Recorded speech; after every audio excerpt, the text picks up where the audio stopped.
Tudo bem, pessoal. Respondendo aí a pergunta do dia, então, né? A pergunta aí que nós estávamos falando de marcação a mercado. Hoje, falando com vocês aqui direto de Ribeirão Preto, vamos ver, então, como é que a gente pode resolver essa questão aqui. É uma questão que você vai ter que saber na prova. Sempre aparece. O professor Rafael de Belém até estava comentando, poxa, no nosso material tem uma questão quase igual. Quase toda prova tem uma questão quase igual. Então, vamos lá. Para a resposta dessa questão aqui, alternativa certa, alternativa C de casa, né? O que acontece aqui, ó? A questão está falando que deu um quadro aí de rentabilidades do fundo A, do B e do C, deu benchmark, que não serve para nada, e deu a rentabilidade do benchmark, que também não vai servir para nada, porque essas coisas do benchmark, da rentabilidade do benchmark, seriam úteis para a gente analisar rentabilidade relativa. E a questão não está perguntando sobre a rentabilidade relativa, está perguntando sobre a rentabilidade absoluta. A rentabilidade absoluta é apenas isso aqui, ó, o que está aqui no seu quadro, né? Marcado aqui com esse círculo. É o 3,57 do fundo A, o menos 1,2 do fundo B. Isto é a rentabilidade absoluta, isso é que interfere no valor da cota. Então, lembrando mais uma vez a marcação a mercado, né? O que acontece aqui? Quando o fundo valoriza, a cota aumenta. Quando o fundo desvaloriza, a cota diminui. Quando tem aplicação, aumenta as cotas, aumenta o número de cotas, e quando tem resgate, reduz o número de cotas.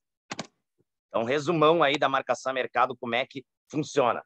Quando o fundo tem alguma valorização, aumenta a cota, aumenta de valor, mas não aumenta o número de cotas. Quando tem uma desvalorização do fundo, a cota diminui, mas não muda o número de cotas. Quando tem uma nova aplicação, aumenta o número de cotas, mas não altera o valor da cota. E quando temos algum resgate, reduz o número de cotas, mas não muda o valor da cota. Então, respondendo a pergunta aqui, a alternativa B de bola, se vocês repararem, a C e a D estão falando de aplicações ou resgates. Somente a B está falando de valorização da cota. Ó. O valor da cota do fundo C aumentou mais do que a do fundo A. Sim, verdade. A do fundo C subiu 12,57%. Se o fundo rendeu 12,57%, a cota também rendeu 12,57%. E o fundo A rendeu apenas 3,57%. E aí a cota também aumentou apenas 3,57%. No caso do fundo B, o valor da cota caiu. Não tem nada a ver isso com aplicação ou resgate. Não dá para afirmar com esses dados que eu tenho na tabela se a gente teve alguma aplicação nova ou resgate. Isso teria mudado o número de cotas e não o valor da cota. Então, a alternativa A, o fundo A e C tiveram novas aplicações de recursos? Não. As cotas do fundo A e C se valorizaram, mas não dá para afirmar que tiveram novas aplicações, porque aí eu teria que ter mais cotas. O fundo B teve resgate? Também não dá para afirmar o que está aqui na alternativa C de casa. Por quê? O fundo teve rentabilidade negativa, o valor da cota caiu, mas o número de cotas eu não consigo saber. E o fundo A e C tiveram aumento no número de cotistas? Também não consigo afirmar isso.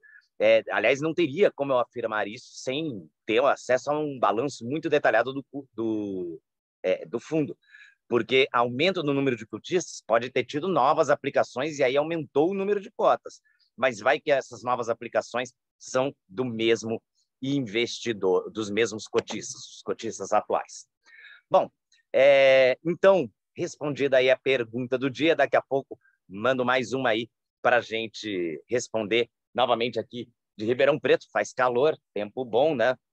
Vim até aqui para a varanda para poder falar com vocês sem precisar da máscara, né?